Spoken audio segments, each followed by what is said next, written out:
Tuanku yang mulia, apakah Tuan tahu Danambojo? Jika Anda belum mendapatkan kabarnya, akan kami kabarkan.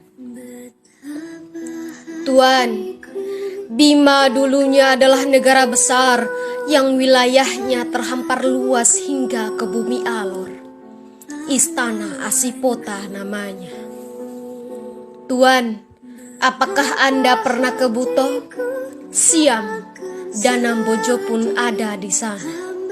Ketika Mataram tak memiliki patih, Kesultanan Bima mengirim putra mahkota terbaiknya, Datuk Haji Sulaiman menjadi patih di Mataram.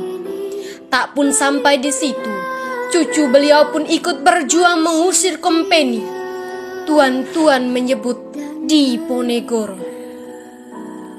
Tuan, Raden Wijaya sang pendiri Majapahit dalam pelariannya dikelilingi oleh para pecundang dan pengecut serta pengkhianat.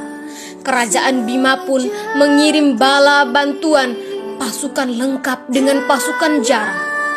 Kavaleri berkuda di bawah komando Sang Ranggalawe, mereka ikut mendirikan Majapahit bersama Putri Cempaka. Pasukan inilah cikal bakal pasukan Bayangkara. Di bawah tuan-tuan menyebutnya La Gajah Mada.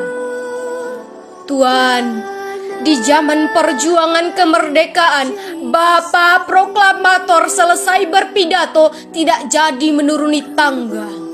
Beliau pun berucap, "Siapa yang kawal?" "Saya," ucap seorang pemuda sambil menghunus bidiknya. "You siapa?" Abdul Kahar jawabnya. "Tuan, pendiri NU Al-Imam Asy'ari pernah mengatakan, jangan sakiti kudanya. Pesan teman saya dari Bima. Apakah Tuan tahu siapa orang tersebut? Beliau adalah Syekh Abdul Al-Bimawi Al-Mahdali. Beliau imam di Masjidil Haram. Jika Anda membaca sejarah pendiri Muhammadiyah, Nahdlatul Ulama, Nahdlatul Watan, Imam Nawawi Al-Bantani, Pagar Royun, ada nama beliau di antara orang mulia tersebut. Al-Fatihah untuk mereka semua. Tuan, Kesultanan Bima sangat kaya. Saking kayanya bahkan sebuah pulau dijadikan mahar perkawinan. Laki-laki gagah ini tampil bertempur di benteng Somba Opu Ambela. Ambela Malembasi. Ya, Lambila Abil Khair Sirajuddin, ipar dari Muhammad Al-Bakir Al-Sultanu Hasanuddin Malembasi. Tuan-tuan menyebutnya negeri Manggarai. Tuan, geografis Bima sangatlah luas. Saking luasnya, saat arus surut orang-orang Sape dan Bajo meluncur dari Misanae, Rinca, Kelor, Kukusan, Komodo. Wilayah itu adalah Bima, Tuan, atas kesepakatan dengan Menteri Indonesia Timur dimasukkan ke NTT. Tuan, seorang laki-laki flamboyan 2 kali datang ke Bima meminta ada Bima masuk ke dalam Republik Indonesia, dijanjikan menjadi daerah istimewa didaulat oleh Sultan Muhammad Salahuddin, langsung dibacakan di depan istananya. Paduka yang mulia, rindu yang meluas ini bukan sekarang timbulnya. Akan tetapi, sejak ledakan proklamasi kemerdekaan tanggal 17 Agustus 1945, pada saat ketika mana terbayanglah di muka kami, rakyat di sini, wajah bapak-bapak pemimpin kita, Bung Karno-Hatta yang sedang memproklamirkan kemerdekaan Indonesia. Lalu pada saat itu juga tertanamlah di jiwa rakyat arti dari proklamasi yang harus dijunjung tinggi, harus dipertahankan, dan harus dimiliki itu.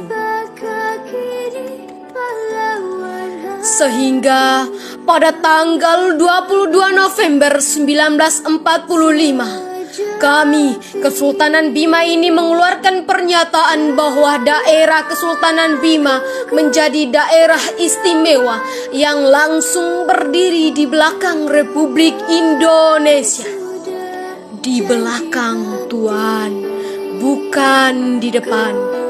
Walaupun hanya diantar sampai di depan pintu gerbang, bergabungnya Bima adalah berdirinya Negara Kesatuan Republik Indonesia dengan 2 daerah istimewa. Bima tidak termasuk. Tuan, Anda tahu nama Garuda? Kesultanan Pontianak Abdul Hamid Al-Qadri membuatnya 1 kepala, tapi oleh Kesultanan Bima memiliki Garuda 2 kepala. Bukti pengakuan kepada negara dan agama. Kami menyebutnya Banggam Baru, Raja Burung dari Utara. Tuan, kami tidak mengenal Nusa. Kami hanya mengenal Nisa, gugusan daratan yang dikelilingi oleh lautan.